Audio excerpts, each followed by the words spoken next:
बड़ी समस्या पैदा हो जाए तो उनका जो काम है बड़ा सुंदर है। भगवान ने अच्छी रोजी दी है उसे। ईश्वर का काम, ईमानदारी का काम, ईश्वर में जीवन। किसान को परमात्मा ने सबसे बड़ा अपना प्यारा बेटा बनाया है आध्यात्मिक दृष्टि से। अगर संतों का इतिहास उठाकर आप देखें तो ताज्जुब होगा कि 99% जितने संत महात्मा हुए सब गांव के थे। 1% जैसे विवेकानंद कलकत्ता के थे। तो जितने बड़े महात्मा हुए, चाहे गुरु नानक देव, क्या संत कबीर, क्या तुलसीदास, क्या ज्ञानदेव, क्या नामदेव, सब गांव के थे। ऐसा सुंदर वातावरण था कि हर क्षण निरंतर ईश्वर की याद। अगर 70% लोग चाहें सुंदर जीवन अपनाएं, अपना ईश्वर में जीवन बना सकते हैं, 24 घंटे परमात्मा की याद कर सकते हैं। कितना सुंदर जीवन बन सकता है अगर इस तरफ प्रवृत्ति हो जाए, रुझान हो जाए और ये असल सत्य समझ आ जाए कि हम क्या खो रहे हैं। कितना बड़ा परिवर्तन हो जाए।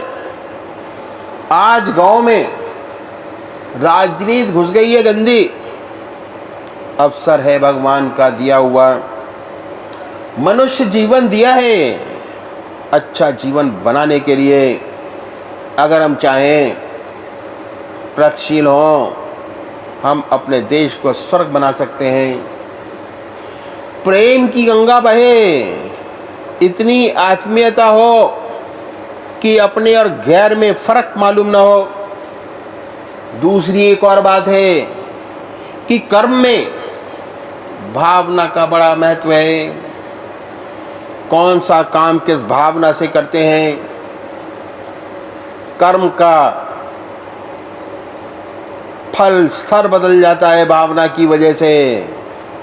वही कर्म है, वही कर्म आपको परोपकारी बंधन में बांधने वाला है। वही कर्म आपको परोपकारी बना देता है। वही कर्म आपको ईश्वर से मिला देता है। कर्म में असल चीज भावना की है।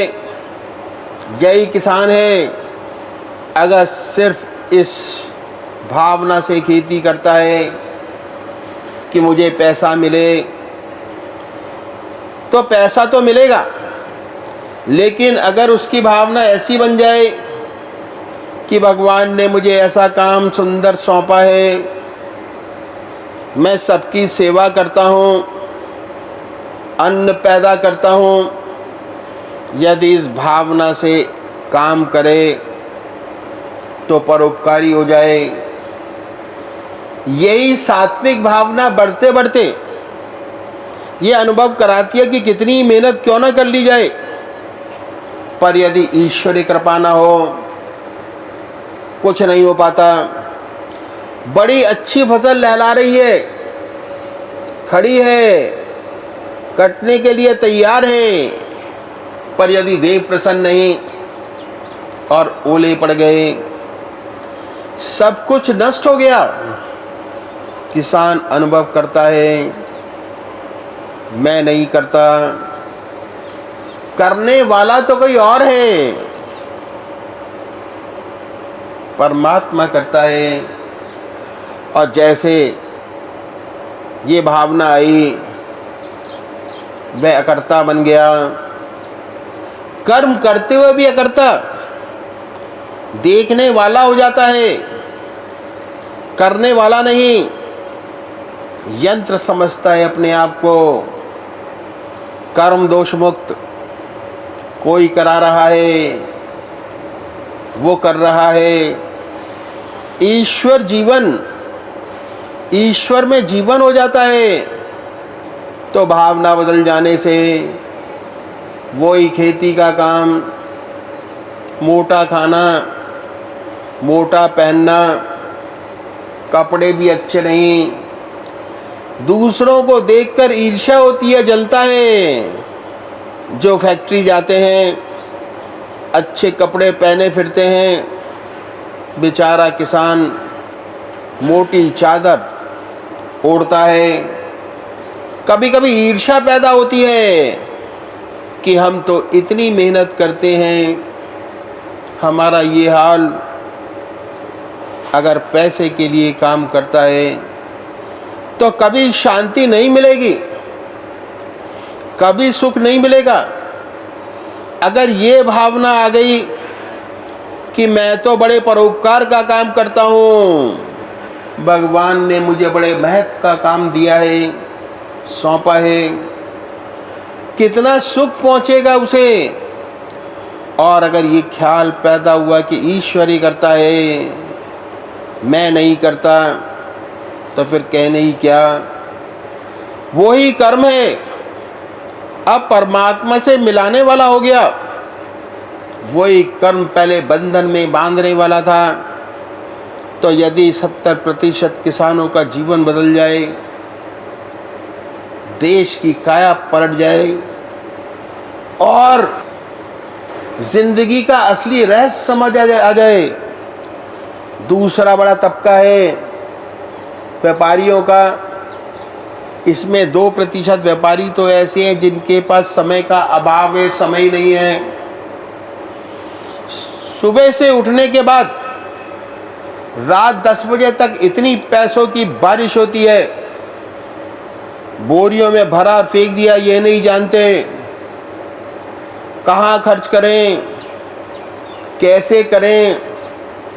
लेकिन उनकी ज़िंदगी क्या है, सुबह से उठते हैं, शाम तक इतना व्यस्त जीवन, खाने की फुर्सत नहीं, और अधिक काम की वजह से इनकी पाचन शक्ति इतनी कमज़ोर हो जाती है कि इन्हें खाना भी मुश्किल से हजम हो पाता है। जीवन का इन्हें कोई सुख नहीं। बस शाम को इन्हें पता चल जाता है कि 1 के 10 हो गए, 10 के 21 हो गए, 1 के 10 लाख हो गए। यही आनंद है। बही खाता लिखा गया, इतना बढ़ गया। वैसे तो अगर सोचें कि हमारे देश में जिनकी 10,000 माहवार की आमदनी है, मन संतुष्ट है, सब प्रकार संपन्न है, अधिक पैसे की क्या आवश्यकता। मेरे ख्याल से तो ये व्यापारी जिनकी तृष्णा का अंत नहीं, कर्जदार पैदा हुए। पहले जन्म में इन्होंने कर्ज लिया था उनका, जो इनके बच्चे बनकर आए। असली सुख वो उठा रहे हैं। किसी के पास 2 कार, किसी के पास 3, किसी को अशोका होटल, किसी को ताज होटल, ऐश वो करते हैं। सुख उस पैसे का उनके बच्चे उठा रहे हैं। उस बेचारे को तो चिंता है इनकम टैक्स की, सेल टैक्स की। तो ये कर्जदार थे, अब कर्ज चुका रहे हैं उनका, जो इनकी संतान बनकर आए। लेकिन ऐसों के लिए भी इन संतों ने रास्ता बताया कि अगर कोई काम ऐसा करते हैं जो बार बार करना पड़ता है तो काम बन जाए। अगर आपका शॉपिंग सेंटर है और वहाँ आप बही लिखते हैं तो बही सामने आए, कहिए ओम। जब लिख डालें तो कहिए ओम। जब कैश हाथ में लिया तो कहिए ओम। जब गिन कर डाला तो कहिए ओम। अगर 1000 बार गिना तो 2000 बार परमात्मा का नाम। और जो 2000 बार परमात्मा का नाम लेगा उसको अपने इष्ट देव का हमेशा ख्याल बना रहेगा। ऐसे बहुत से काम हैं जो बार बार करने पड़ते हैं, तब भी काम बन सकता है। उसके बाद बाकी बिजनेसमैन हैं। ऐसा तो है नहीं कि हर वक्त ग्राहक रहता है, कभी होता है कभी नहीं। आप अपनी दुकान पर जाइए, अपना सामान ठीक कीजिए, सफाई कीजिए, धूप बत्ती अगरबत्ती जलाइए, उसके बाद अपने इष्ट देव की याद में डूब जाइए। आंख खोलकर ईश्वर की याद करें। जब ग्राहक आ जाए, अपने इष्ट देव को छोड़ दीजिए, ग्राहक पे लग जाइए। जब ग्राहक संतुष्ट होकर चला जाए, अपने इष्ट देव की याद में लग जाइए। बेकार गप्पों में अपनी ज़िंदगी का लाभ बस में खराब न करें। काम कीजिए या फिर ईश्वर की याद कीजिए। फिर ग्राहक आ जाए तो आप ईश्वर की याद को छोड़ दीजिए। इस तरीके से जब जब आप खाली हों, ईश्वर में, परमात्मा में अपने मन को लगाइए। अगर आप ऐसा करेंगे, 12 घंटे दुकान पर रहते हैं, सुबह 8 बजे से रात्रि 8 बजे तक, तो भोजन वही करते होंगे। वह समय तो ईश्वर को देना ही है। उसके बाद आराम वाला भी समय। अगर 6 घंटे ग्राहक आया, 6 घंटे नहीं आया, 6 घंटे अपने इष्ट देव की याद, 6 घंटे परमात्मा की याद, 6 घंटे दुनिया का काम, कोई अंतर नहीं आएगा। आपकी दुनिया जैसे आज है वैसे ही रहेगी। जोर इस बात पर है कि ज़िंदगी का कोई भी समय खाली बर्बाद नहीं करना है। अगर दुनिया का काम करते हैं तो कोई हर्ज नहीं। अगर एक इंडस्ट्रियलिस्ट है, बड़े बड़े कारखाने खोलता है, देश की समृद्धि बढ़ती है, रोजगार बढ़ता है, कल्याण का काम है। अगर उसकी निगाह सिर्फ पैसा कमाने पर है तो खराबी है। बंधन का कारण है कर्म किस भावना से किया जाता है, इसके बड़े मायने हैं। अगर उद्देश्य यही है कि सिर्फ पैसा बने, तब बंधन का कारण है, वह कर्म दूषित हो जाता है। अगर इसके पीछे ये सुंदर भावना है कि परमात्मा ने मुझे ऐसी स्थिति में रखा, मेरे पास धन है, संपत्ति है, नए नए कारखाने खोलता है, रोजगार बढ़ेगा, देश का कल्याण होगा, पैसा भी मिलेगा, इस भावना वाले को भी मिलेगा, और पैसा कमाने के लिए जो करता है उसे भी मिलेगा। भावना से बड़ा अंतर पड़ जाएगा। एक परोपकारी बना देगी और दूसरा बंधन का कारण हो जाएगी। सब जगह लिखा होता है कि वर्क इज़ वर्शिप, काम पूजा है। हर काम पूजा नहीं है, पर हर काम को पूजा में बदल सकते हैं। जिस भावना से करेंगे वैसा ही तो होगा। भावना बड़ी प्रधान चीज़ है।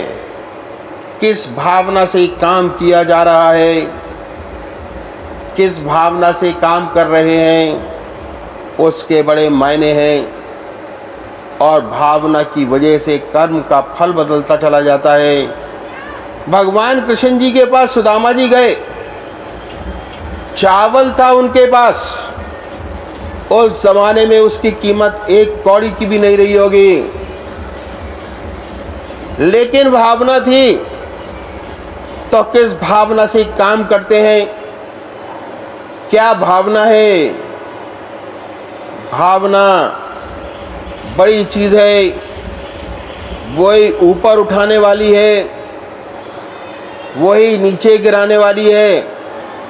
यदि व्यापारी इस भावना से काम करता है कि हमारे देश की पैदावार बढ़ेगी, प्रोडक्शन बढ़ेगा, देश खुशहाल होगा, वह सच्ची सेवा कर रहा है। अगर शोषण करने के लिए करता है कि मेरा पैसा बने, अलग बात हो जाती है। तो हमने ये देखा कि यदि दुकानदार चाहे, इंडस्ट्री चाहे, तो 10 के 16 घंटे ईश्वर के बना सकता है। 6 घंटे ऐसे नहीं हैं जिसमें वो सांसारिक काम करता है, परमात्मा की याद के नहीं है, क्योंकि उसमें व्यवसाय करता है। अगला तबका व्यापारियों का। हम आते हैं व्यापारियों, दफ्तर में काम करने वाले लोग, बुद्धिजीवी, डॉक्टर, रिसर्च स्कॉलर, दफ्तर में काम करने वाले लोग, इनकी ड्यूटी 7 घंटे की होती है। 7 घंटे से ज़्यादा इनकी ड्यूटी आवर्स होते नहीं। इसमें 1 घंटा लंच का, ये तो परमात्मा की याद में बिताना ही है।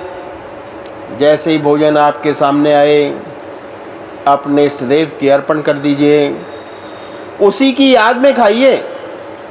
उसी के बाद आराम कुर्सी पर लेटिए, बड़े आराम से आँख मीचिए, ईश्वर की याद कीजिए। अगर ऐसा करेंगे तो दिमाग इतना ताज़ा हो जाएगा कि लंच के बाद दोपहर को जो काम करेंगे तो थकान महसूस नहीं होगी और काम की दक्षता बढ़ेगी।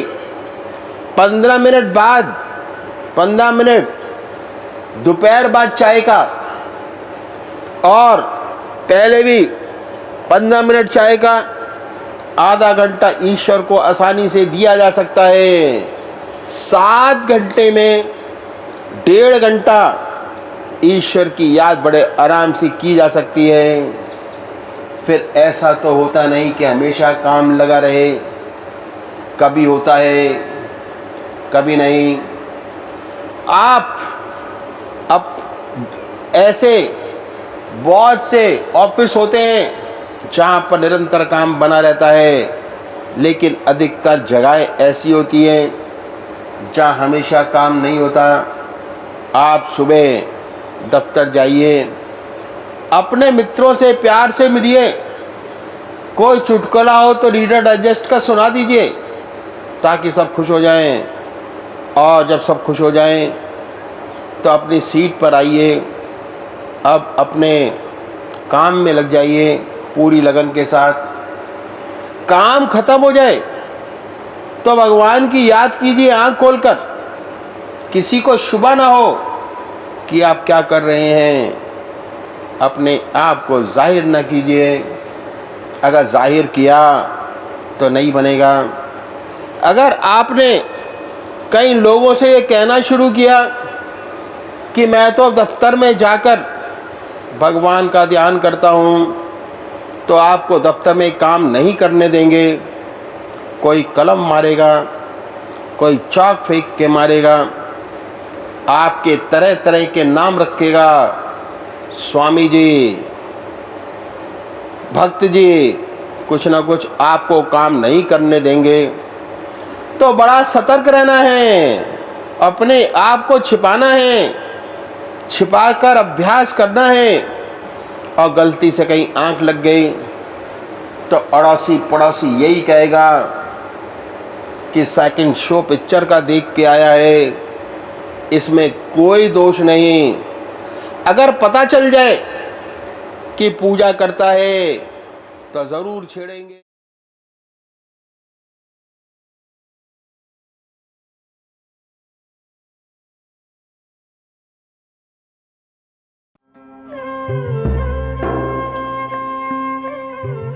ध्यान योग के कार्यक्रम आनंद योग से निशुल्क जुड़ने के लिए संपर्क करें 9810239677।